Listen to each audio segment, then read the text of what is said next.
Hello YouTube, Dave here again, and today I'm going to be doing my review of the Dungeons & Dragons Adventure Grid. So I'll be opening it up, having a look at it, and giving my thoughts on it. Now, before I really get started, the first thing I want to say is that this ended up not being what I was expecting based off of the way it was advertised and described on the Wizards of the Coast website. So if you go to Wizards of the Coast / I think it's D&D, or just dnd.com, you can see the product listing for the Adventure Grid, and what it looks like is just a vinyl battle mat, and the packaging even looked like it came in some sort of like hardcover folder. So if you actually look, it looks like it was a hardcover similar to what the books would come in, and you can even see like sort of like the inside of the back cover.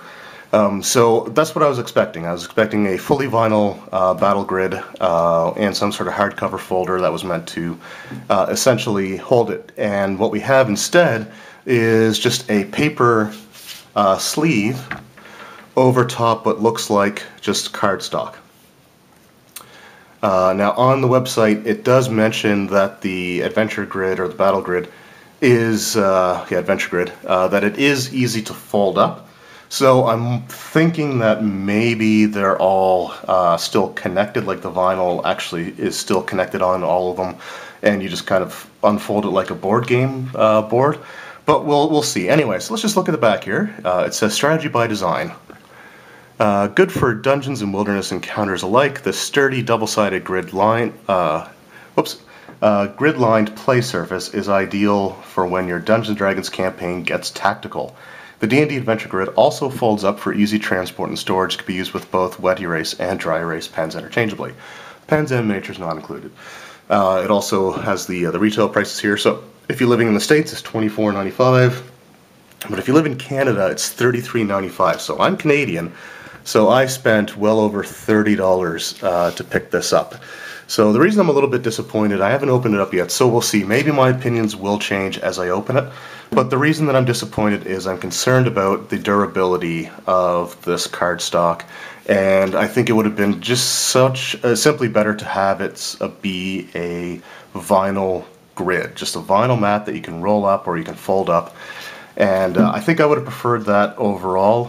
When you get into like the cardstock, for example, if everything is connected, then you have to wonder how many times can you fold it and unfold it without, the vinyl ripping or something like that happening. The fact that there's nothing on the bottom to protect it, as somebody who runs D&D Adventurers League at a nearby store, I was really expecting this to be sort of something that was ideal and better than the 1-inch graph paper, like the giant drafting paper that I have, in terms of ease of transport and stuff. But I worried that this may kind of like rub or chafe on the bottom of like the backpack or the tote that I'm carrying, tote bag that I'm carrying it in, and I don't want to run the risk of like the cardboard fraying or the vinyl that's on it essentially starting to like peel off. So I'm a little bit concerned about that. I want to save my disappointed verdict for when I actually open it. So I'm going to open it up now and we'll have a look and see what it looks like when it's on the table. So let's just...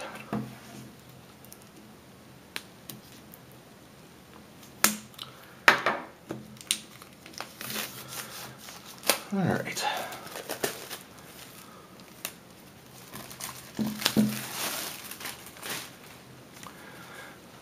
Alright, so first things first, we'll just get our sleeve off of there. Okay, there are actually some advertisements on the inside, so that's kind of cool. I actually don't mind that as much. It has a little bit more to it. So this is recommending stuff from Gale Force 9, like their spell cards, and the WizKids Icons of the Realms. I don't know why it's advertising available July 2017 when this is coming out in October, but it should just say available now. But anyway, that's a nitpick. But you just got some cool miniatures here. Artis Cimber, Ross Nisi, and of course Ace-Rack himself. So you know what? At least there's something to look at on the inside. So I like that better than the D&D DM screen reincarnated back there. What I can tell is the vinyl does feel quite nice, and it is interconnected, so oh boy. So basically it is like a board game board. It feels exactly like a board game board. And here we go. Alright, so that's the wilderness side. And one thing I will say is I do really like the design of the board itself. You know, I just like the little rocks, I like the features, I like that there's actually a little bit of design to it. Now I know you can get like just a regular vinyl mat which has just the grid on it, or I think some have like grids on one side, hexes on another. But this one is actually pretty decent looking. Again, I worry about the durability as far as how much can you use this before the stuff starts lifting off. Now it isn't vinyl. I really thought it was going to be vinyl. It just feels sort of like a glossy surface. And we'll just flip it over here for the dungeon side. Alright, and there's the dungeon side, a little bit more plain, but there are some tiles. I'm just going to show down here, kind of around the edges, that has a little bit of design work to them. Otherwise, it's just sort of the grid here. Now, it does say that it can be used with both dry erase and wet erase markers. I don't own any dry erase markers, but I do have just a washable marker here. So this is going to be a test. Let's just draw. Oh. Just draw a big room here. I guess not a big room, but a 20 by 20. Let's have the door there. And let's just put our miniatures inside there. Okay, so we've got that. Alright, so the question is, how easily is this going to come off? Okay, that comes off pretty decently. Now it also does smudge off if you use the wet erase markers. It will smudge off as well, so be careful of that, but it looks like it came off fully. I don't see any residual, so at least that's decent. Now with this being cardstock with stuff on it, I am a little concerned about using the wet erase markers over time, in terms of, you know, how often, if this gets wet, will it potentially soak through. I mean, I don't know. It may be not an issue at all. It's not like I'm wringing the water out. This is just a damp cloth that was sitting out for a little bit. But there it is. So this is the Adventure Grid. Overall, I really don't feel like it's worth the $33.95 Canadian that I paid for it. I was really hoping for something more along the lines of just a vinyl mat, and honestly, oh boy, there we go. Okay, honestly, I think that you may be better off buying a vinyl mat, which you can probably get for a comparable price of this size.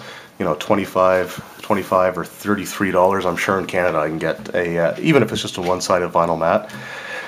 So yeah, a little bit disappointed overall. Not gonna lie. I mean, the design looks nice. You know, I do appreciate the fact that, you know, there is some design that actually went into this.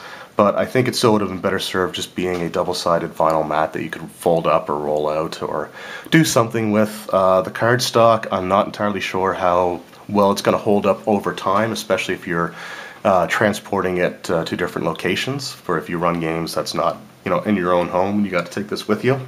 I am a little bit concerned about that. I'm probably going to have to invest in some dry erase markers, just so that I'm not running the risk of like things smudging, you know, details off if people, you know, move their stuff. The one thing I will say that I am happy about after looking at this is that it is, the board is all one, like it's connected so that it folds out into one large board. And when I first saw the cardboard, I was really honestly expecting it to just be like 4 or 5 cardboard tiles that you just place separately, and I was really worried about that. So I am glad that it is interconnected, but honestly, I think for the money, you could probably do better. And I hate to say that because I was really looking forward to this product but I just don't know how well this is going to hold up over time. I don't know how, well it's going to hold up to constantly being folded and unfolded or flipped over. So I'm going to treat this basically with the utmost of care. When I go to run my D&D Adventures League games, I'm going to have to put this in some sort of plastic bag or something that will keep it from, again, from sort of like rubbing against the bottom of the backpack or bottom against like the cloth bag that I'd be carrying it in. It would have been nice if this actually had sort of more of a folder design to it, that, the back here had like a sleeve you could slide it into, and then you wouldn't have to worry about that. So that's something that I think would have been better served as far as the design of the packaging goes. So yeah, I feel like I probably shouldn't have spent $33 on this. I am glad that I had essentially 13 of that of the $33 I had available in store credit. So I'm glad that I had that, because I don't feel as disappointed knowing that I only really spent $20 out of my pocket on it. But it still feels like the price is just a little bit too high for basically getting a just a cardstock board with, yeah, the surface is nice and glossy, but it's not even, doesn't even feel like a vinyl. It feels like it's basically just another type of paper product, maybe a glossier one, but I don't know, again, I'm worried about it just ripping apart the more times you use it. So I don't know. I would honestly recommend, unless you're someone who is a die-hard D&D collector and wants to have everything Dungeons and Dragons. I mean, if you look here, it's already got a little bit of fraying just at the top, and that's just coming right out of the packaging. So anyway, if you're a big collector of Dungeons and Dragons stuff, and you want this in your collection, then that's fine. I mean, and you can use it at the table. I'm sure it's gonna be perfectly fine. It's a very serviceable grid, but I think for the money, you'd be better served getting a vinyl playmat that you can get from other third-party companies, which you can likely get for a comparable price. So I've never actually looked at the prices of the vinyl mats, but I would say for the size of this one, I can probably spend $30 and get one that's just like a fold-out, like a roll-out vinyl mat. So that would be my main recommendation. Get that, get the mat if you can. If you're a collector, then sure, why not, pick this up. And if you don't have any other alternatives, I mean, the grid itself is nice, it is serviceable. I'm just, again, worried about its durability over time. So anyway, hope you guys enjoyed the video. Let me know what you guys think about this product in the comment section below, and we'll see you next time.